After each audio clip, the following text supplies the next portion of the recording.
Daily Dems doing the work, making noise, and fighting back, day 140. This week, for Repping the Rep, we have Kevin Mullen. He is in his second term in California 15, and he is best known for coming off of medical leave to vote no on the CR back in March. I'm really excited to get to know more about him throughout the week.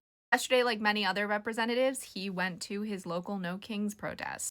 He spoke about how it's our job to protect democracy. Dena Titus posted for the 13th anniversary of DACA.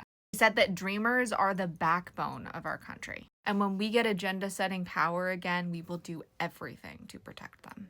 Debbie Dingell calls out Michigan State Rep. Jamie Thompson for spreading the lie that Walz is responsible for Melissa Hortman's unaliving. I'm so glad she's holding her accountable.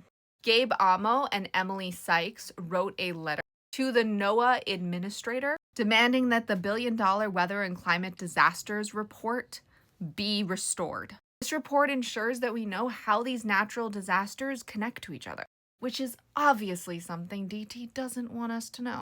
64 Democratic reps signed the letter. And remember, if letters do nothing else, they are a paper trail. It will make the investigations starting on January 4th, 2027 so much easier. A couple weeks ago, Ayanna Pressley started a Substack. I love how many elected officials are doing this. I don't want to sign up for a newsletter of a rep that isn't mine, and there's no way to sign up for press releases. Well, this makes it really easy to keep up with what she's doing in my email box. How come Kenyatta was in Mississippi these past few days? Because regardless of what drama people are creating at the DNC now, Ken and Malcolm are focusing on the work, organizing everywhere so we can win anywhere. That doesn't just include the South, that is centered in the Deep South. We've been winning a lot of elections, but not so much in Mississippi. Hopefully, this changes that. And finally, yesterday, Ed Markey spoke at yesterday's No Kings, Yes Queens protest in Boston, a mix between the No Kings protest and their Pride Parade. He said everyone belongs in this country, regardless of if DT thinks they're welcome or not.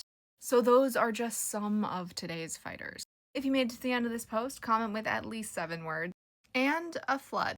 Because one of the examples of that no report was a hurricane leading to a flood in Rhode Island. And if you watched or read any of the posts, comment with what you learned and a black man running. Because that's what Malcolm was doing in that video. And I'm so excited to see a Democratic future for Mississippi. Our voices are our superpower, but only when we use them.